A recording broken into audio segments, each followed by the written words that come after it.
Terlebih dahulu saya bagi pihak Ibu Hormat Ahli Parlimen Kuala Krai mengucapkan selamat datang kepada guru dan pelajar Sekolah Menengah Agama Falahiyah Sungai Sok Kuala Krai ke Dewan Parlimen. Kepada Di-Pertua, saya ingin memfokuskan perbahasan saya kepada dua perkara yang saya anggap amat penting dalam RUU ini, iaitu isu hukuman yang semakin berat dan isu pemberian kuasa yang terlalu luas kepada menteri.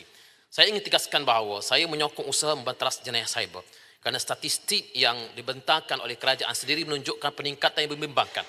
Pada tahun 2025, sebanyak 31,515 kes fraud telekomunikasi, 19,000 lebih kes penipuan komputer, 16,000 kes penipuan e-dagang, 6,000 lebih kes e-kewangan dan 833 kes jenayah seksual komputer. Jadi jelas ancaman jenayah cyber semakin serius dan memerlukan tindakan yang tegas. Persoalannya, adakah pendekatan RUU ini terlalu tumpu kepada meningkatkan hukuman sehingga mengabaikan persoalan keberkesanan penguatkuasaan? Jika kita melihat RUU ini, hampir setiap kesalahan dikenakan hukuman yang jauh lebih berat. Tak perlu saya ulangi kembali angka-angka yang telah disebut oleh Yang Amat Berhormat Timbalan Perdana Menteri tadi. Cuma persoalan saya, adakah kerajaan mempunyai bukti empirikal bahawa peningkatan hukuman semata-mata akan mengurangkan jenayah cyber?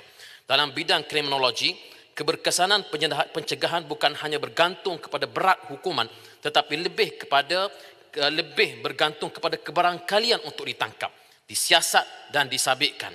Mereka boleh beroperasi merentas sempadan menggunakan identiti palsu, rangkaian proksi dan mata wang kripto. Jadi kerajaan sepatutnya membentangkan data kadar penyelesaian kes, kadar pendakwaan dan kadar sabitan sebelum meminta Parlimen meluluskan hukuman yang jauh lebih berat.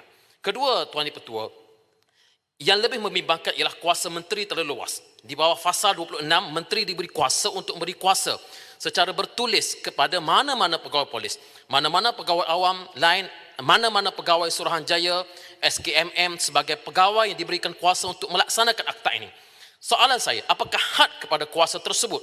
Adakah akta ini menetapkan kelayakan minimum pegawai yang boleh diberi kuasa? Adakah diwajibkan latihan dan atau persejilan forensik digital? Adakah keputusan menteri tertakluk kepada semak bebas, semak imbang yang bebas? Jawapannya, tidak terdapat dalam RUU ini.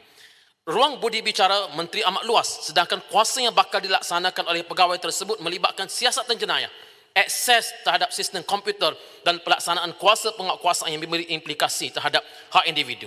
Sebab itulah saya angkat isu ini kerana kita bimbang berlakunya pendakwaan terpilih.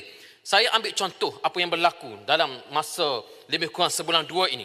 Bagaimana jenayah-jenayah atau bukti-bukti, tulisan-tulisan palsu disebarkan di dalam media sosial. Saya ambil contoh, pada 6 Jun 2026, seorang individu bernama Sheikh Omar Ali, seorang pemimpin parti daripada parti komponen kerajaan. Dia kata bahawa dalam Facebooknya disebut tuhmahan terhadap SPR. Saya tak nak bacalah apa yang dia tulis, tapi kita boleh rujuk sendiri. Menariknya, besoknya Suruhanjaya Pilihan Raya Malaysia sendiri, SPR, dalam Facebook rasmi mereka 7 Jun menyatakan ia maklumat yang tidak benar. Ada screenshot Facebook ini diletakkan dalam Facebook SPR. Ini maklumat yang tidak benar. Maklumat tidak benar ini ialah maklumat bohong. Artinya orang ini berbohong terhadap atas nama agensi kerajaan di dalam Facebook. Tapi sampai ke hari ini tidak dikenakan apa-apa tindakan, tidak didakwa, bahkan tulisannya masih lagi wujud di dalam Facebook. Ini tuhmah terhadap agensi kerajaan. SPR telah dituhmah di dalam Facebook tapi tidak ada apa-apa tindakan. Sebab itu, perkara ini perlu untuk dipertimbangkan. Saya harap Yang Amat Berhormat daripada Bagan Datuk istiqamah dengan pendirian-pendirian kita untuk kita memberikan yang terbaik untuk negara kita yang ada pada hari ini.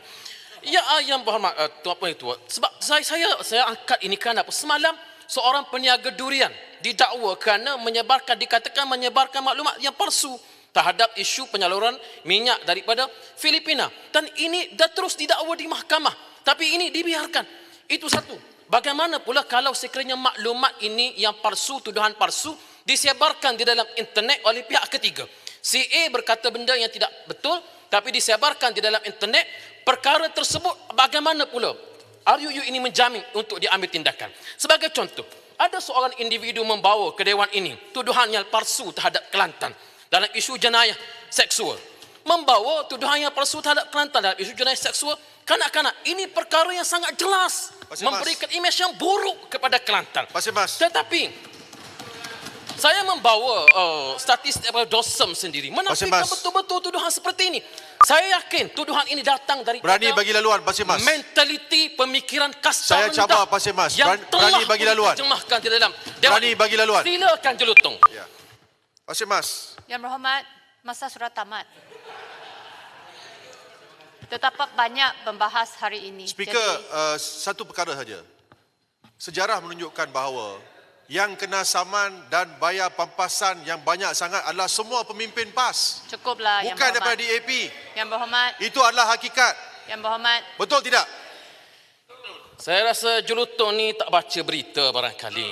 masa Jangan kata ya bukan-bukan Menteri Dalam Negeri baru saja kalah sama 600,000. Jadi jangan bawa berita-berita yang tidak betul dalam dewan ini. Jawab soalan saya. Jawab soalan kalau saya nak saya. sebut satu persatu yang Betul kalah atau saman. tidak? Kalah saman bukan mewakili Banyak yang ahli-ahli yang berhormat sudah keluar tajuk.